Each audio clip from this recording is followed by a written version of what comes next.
Hi guys. Wow. So this is our second to last video of the year. This is crazy. I remember starting this at the beginning of the year. I was in Africa actually, in this nice ass hotel, bitch. We was in the Sankofa autograph collection. 4.5 stars. You can look it up in Nairobi. That hole was nice. And I was having breakfast and I was just sitting down contemplating, and I was like, am I going to start my Patreon? Am I going to start my YouTube? Because I had been told by friends for like years, like, make a channel. And I knew that I wanted to, but I didn't have the concept all together. And here we are at the end of the year, and all the moving parts that existed are now in lockstep. And I just want to thank everybody that's been supportive along the way. Right now I'm in Taryn. I love you. I adore you. Thank you so much. Shady too. Shady, you were the first person that allowed for me to occupy your space, and the rest is history. So I just want to express just how indebted I am to all the individuals that have helped cultivate this moment. And I told y'all this video was coming, but there was a little bit of a change in schedule because, all right, let me put y'all on some game.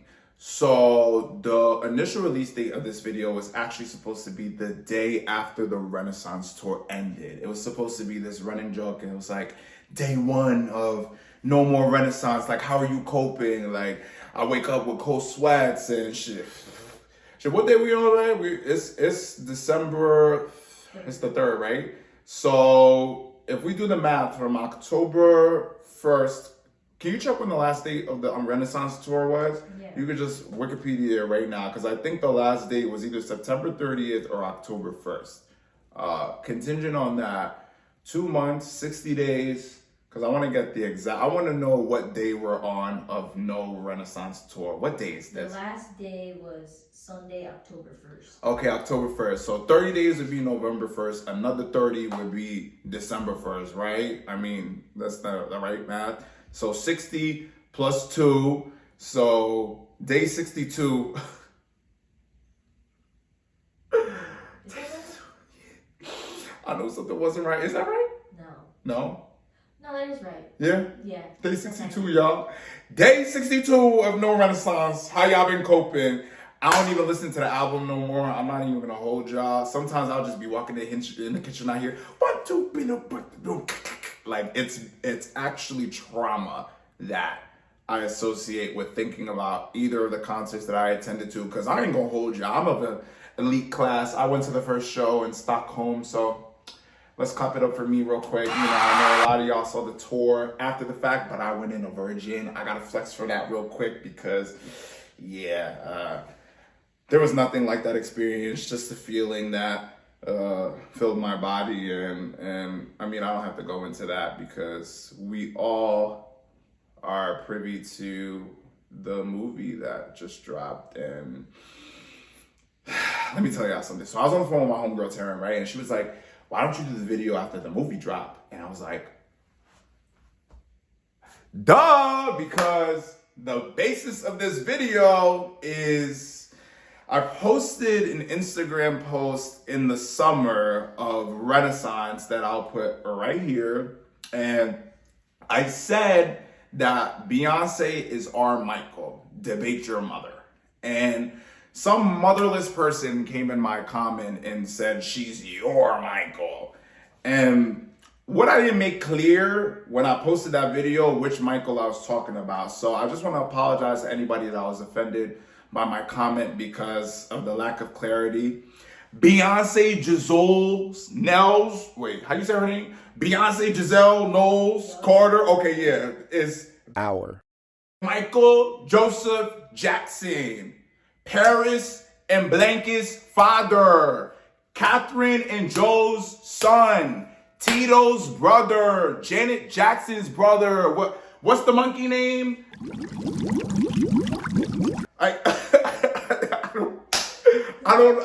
Is that a polarizing? Is that like, I don't understand who would be offended by that comment.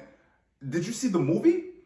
Have you been privy to Beyonce's reign? I mean, so I know a lot of people are going to hit me with the record sales thing, right? They're going to be like, oh, well, Michael Jackson, can you pull up how many record sales he has? I think he has like 70 million or so record sales, if I'm not mistaken. So people are going to slap me in the face with that. They're going to be like, how dare you? All the Michael Jackson fans, they're going to pull their walkers out and their canes. Over 1 billion records. Okay, over 1 billion. Okay, so that's impressive. And let me give a little bit of context too, right? So I grew up on Michael Jackson. Like, I also believe Michael Jackson didn't do it.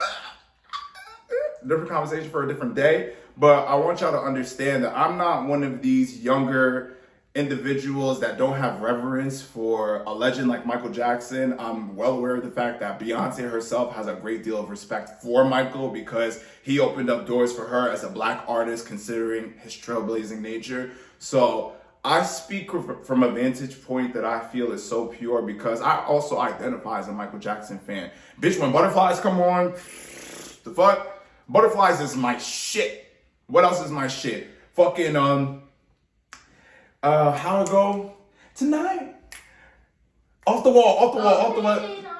Hey, that's my shit. Live your life off the wall. That's my shit. So, no disrespect to Michael Jackson, but when y'all start acting like Beyonce has not hit that point, that's when I start wanting to fight. That's when my spidey senses start tingling because there's nothing disrespectful about that comment at all. Beyonce, while she doesn't have the 1 billion records sold, she got how many Grammys? 30. The most Grammys of any artist, if I'm not mistaken. And I know y'all don't care about Grammys, but guess who cares about Grammys? Everybody else. So y'all can suck it because that's another thing. You be pulling up, you say accolades that are admirable, and then people say, oh, I mean, the reason why Michael Jackson has the record sales that he does and Beyonce doesn't, because Michael Jackson did not come up in the streaming era the way Beyonce did. If Beyonce was in the 70s, in the 80s, she would have the record sales that he did. So that's no disrespect to Michael by any means, but if you're going to use that metric to then say that she's not on the level, name me another artist right now that can pack a stadium the way that Beyonce can. Name me one. You can't. Because she's the only one doing it the way that somebody like Michael, if he were alive today, would be able to say, yeah, like the torch has been passed. That's another thing that's unfortunate when people die. Their legacy gets crystallized and memorialized in a way that doesn't allow for people to think that there will ever be somebody that reaches that pinnacle or can even touch them. And I hate to break it to you, but Michael Jackson doesn't have the best legacy considering the scandal. So, if anything, Beyonce's resume is unblemished since 97. No scandals, no moments that you can raise your eyebrow and say, she has worked damn hard since then. There's parallels that are actually pretty stark when you put them side by side. Michael Jackson came out of a group, Beyonce came out of a group. I mean, there's something to be said about how when they embarked on their solo journeys respectively, how their father, for example, was an integral role in that. I mean, there are so many if you compare the trajectories, it's actually alarming how she was able to reap the benefits, because that's what's supposed to happen. Like, a legend is supposed to make it easier for the next person. A legend is supposed to allow for those who didn't believe that they could break to be able to reach the heights that Beyonce has reached. So I don't understand why anybody is offended by this woman's success and her I'm sorry, I'm a little bit befuddled. We just came from seeing the movie, and if you need more proof, go see the motherfucking movie, because I don't need to sit here and drill this shit into y'all heads anymore. Y'all are online posting the meme. You've seen the meme, right? I know that he's a very polarizing figure, but like, this isn't a Chris Brown video. But when y'all do that and then say it's disrespectful for Beyonce to be compared to Michael Jackson, it's anti-black. It's giving anti-woman. It's the same way how y'all don't put Serena Williams oftentimes in y'all top greatest of all times athletes, even though she has 23 Grand Slams, because y'all hate women, and especially black women. We all know that. So, wait, can you pull up the list? I sent you the two lists. The first one of the Inglewood show with all the celebrities. I want to show the audience that real quick. Think about it. Right. Okay. So this is the Inglewood show. One show. Okay. Had all these celebrities there, because that's one thing about Beyonce. Beyonce is a celebrity. Like the celebrities, they're all cool and calm and collected until Beyonce come around. Then all of a sudden, they don't even remember that they're celebrities anymore. All of a sudden, they're fans. So I just want to put y'all on some game of how many people made sure that day that they didn't have no movies booked, that no other deals was happening when the Renaissance concert came to LA. Okay, so first, all the Armenian sisters, y'all know who I'm talking about. All 1, 2, 3, 4, 5, all 6 of them girls was there. So you know, I mean, whether you like them, whether you hate them, it don't matter. They don't come out of the house for just anybody. They came out for Miss Beyonce that night, okay? Right? Who else do I see here? Oh my God, the list is fucking Leonardo DiCaprio, Pedro Pascal, Kendrick Lamar, Victoria Monet. I mean, the list goes on and on and on. Zendaya, Tom Holland. Tom Holland said, sorry, New York. I can't be Spider-Man today. All the crimes is gonna have to happen because I gotta be at the Beyonce concert. Like, do y'all understand? Like, babe, hold on. Let me pull up. That's the Inglewood date.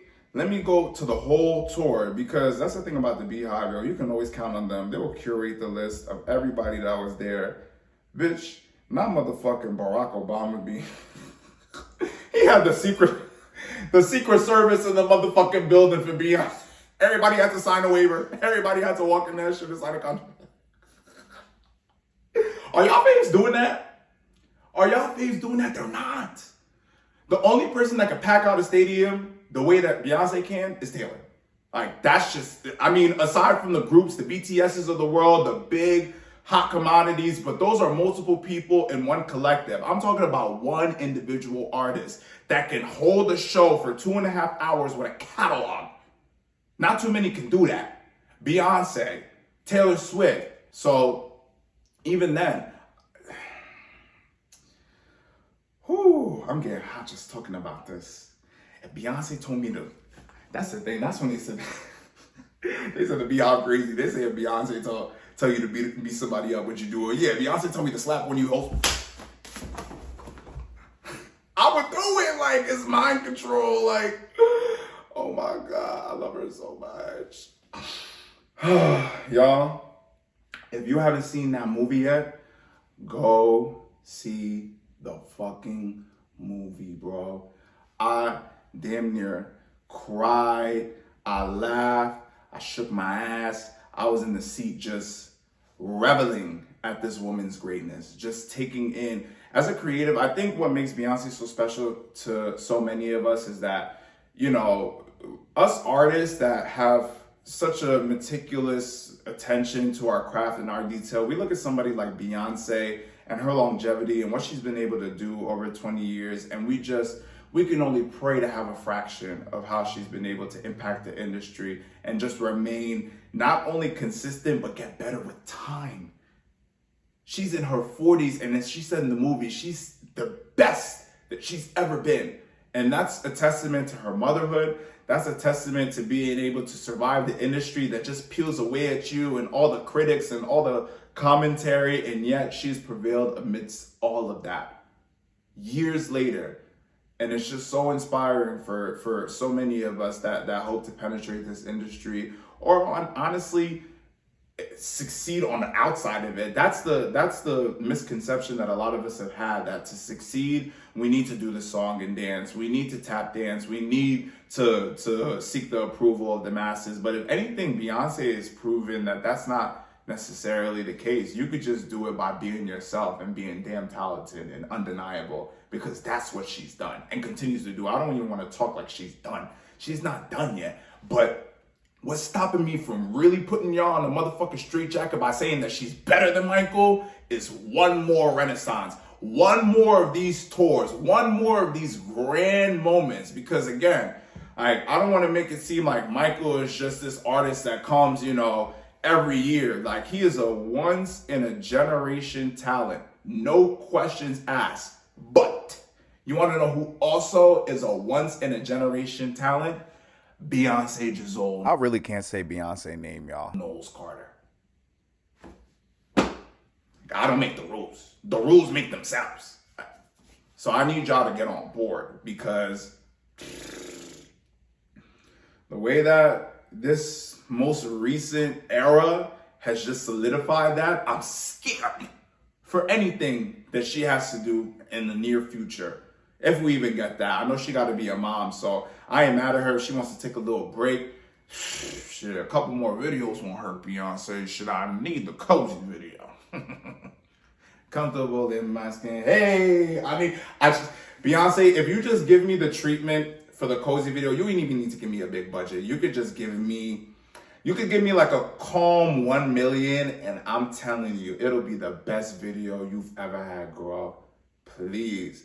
So I also want to send a little message to the Beehive real quick. If you call yourself a Beyonce fan and you see this video and you don't like, share, subscribe, you're not a Beyonce fan.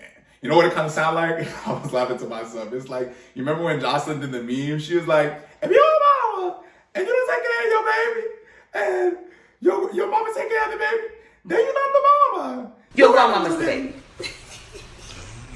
Listen. Oh my God, that shit still kills me to this motherfucking day. Woo. But yeah, that's that. I need the Beehive to spread this far and wide. This whole needs to be on Good Morning America, Shade Room, every fucking Black Twitter space. Like, we really need to sit down and we need to have this conversation, because it's been floating around the internet. It's this taboo topic and there's nothing taboo about it. I need y'all to get with the fucking program.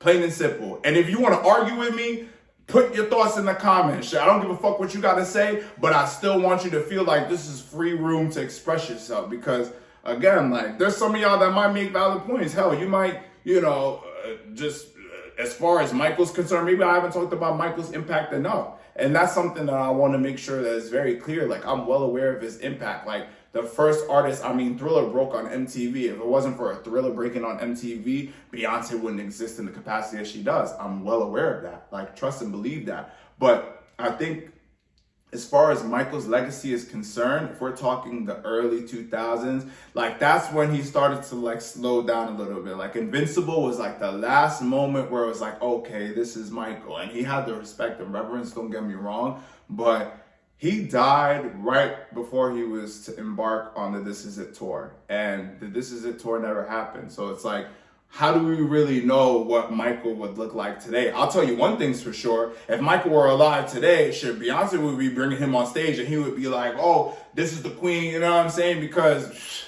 like, the same way Diana Ross came on stage, how many people got Diana Ross out of the house? How many people could get Diana Ross to come to put on a black dress, get her hair done, and come out on stage? A legend like that. Let's talk about it, man. Like, sometimes that's the thing about social media. Like, you gotta hear or see other people's thoughts, and it just makes you say, wow, like, people are really dumb. Like, like, people really don't got this thing on, like, not peanuts in there. Like, it's crazy. Michael Jackson's Thriller. I would say that post Thriller, like, I'm trying to be real careful, because the Michael fans, I'm telling you, they gonna pull out, like I said, them walkers and them canes, and they gonna whack my ass if I say it's misspeak as it pertains to him. But y'all ain't about to talk crazy about my Beyonce. That's one thing we're not gonna do. It's one thing that's. I remember me and my ex fought because I didn't like the way Beyonce was being talked about. Bitch, I walked out of the bar. I was like, be careful. I swear to God, it's a true story. Woo! Listen, if know I like something and you talking about it in a way that it's gonna offend me, like, what do you think is gonna happen? You think I'm just gonna sit there? And damn sure I didn't. I walked the fuck right out of that bar and I got chased like, oh, why you mad? Why am I mad? The fuck? Ugh. So, all in all, now that I'm done rambling, I just want you guys to, when you go forward, when you're comparing artists, like, make sure that you have metrics that you're using to compare these artists. Make sure that you're not just arbitrarily or because you think that you're music savvy, you participate in these conversations, because a lot of you guys don't have the range. You don't have the taste, and that's okay. Just let us that have it control the narrative. That's all. Because when y'all start coming on here, y'all saying dumb shit, it's just like, I have no choice but to, And I don't want to. Like, I want to have this be informative. I want to sit y'all down and I want to say, listen, this is what it is and why it is that. But it can never be that with y'all, because y'all just insist on just saying dumb ass shit. And if you don't understand by this point that Béyonce is our Micheal, then you'll just never get it. Plain and simple. So, thank you for coming to my TED Talk. I want to thank you guys so much for just the love and the support and just, man, like, it's crazy. Like, sometimes numbers can really get the best of you and you think like, oh, because this has X amount of views or I have X amount of subscribers, I don't want to keep putting out content. Please keep putting out content. It does not matter. If you are having fun, put it out, period. You don't need 10,000 people, because at the end of the day, if one person fucks with your shit, that is enough. A stranger that never met you before, that's in their room, sees your face and they get a smile, like, that should fill you with joy. I mean, I put the Victoria Monet video out and 26 people were like, oh, I've seen 2 videos and this is the 3rd one and I like this. Let me subscribe. Like, that shit means a lot to me. Like, I do this for fun. I don't do this to get paid. I mean, if you guys want to pay me, I can do this more often. But until then, I'm having fun in the meantime. And that's the best kind of work. Like, when it doesn't feel like work, when you can just be yourself and other people can see themselves and they can also laugh and you could bring joy to somebody's day. So I just want to thank you guys so much for just giving a fuck about anything that I have to say, quite frankly.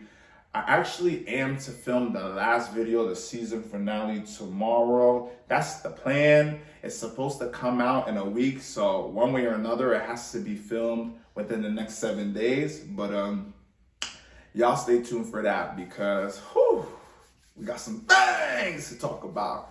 But until then, I love you guys so much. Thank you. We're on the precipice of a new year. Whatever happened this year, happened this year. I'm very sentimental around this time of year. I know for a lot of y'all, it's like, oh, same old shit. I don't give a fuck. Like, new year, fucking clock strikes 12. Like, what's gonna change? Actually, a lot could change.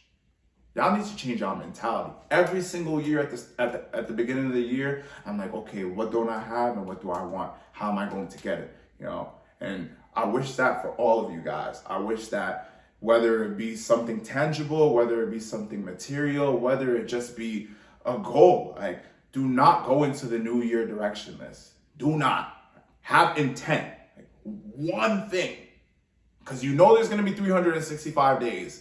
There's going to be 24 hours in a day. That's what you know. What you don't know, you don't have to worry about, because you can't control it. So just bring in the new year with good vibes, good people around you, like good energy, good mentality. Like, just leave all that depressive shit in the rearview mirror. Leave all that anxiety in the rearview mirror. Leave all that self-doubt in the rearview mirror. There's no reason for anything. There's nothing to lose at this point. If you have a dream, pursue it.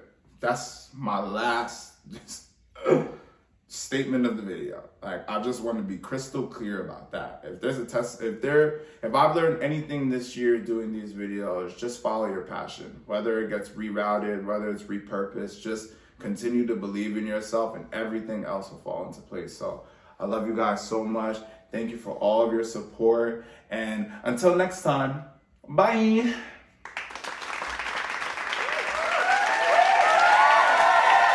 When a witch has a coven, it's normally a small thing. Witches' covens are normally 3 to 7 people.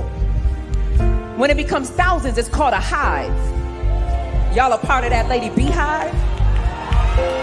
And you call yourself a Christian?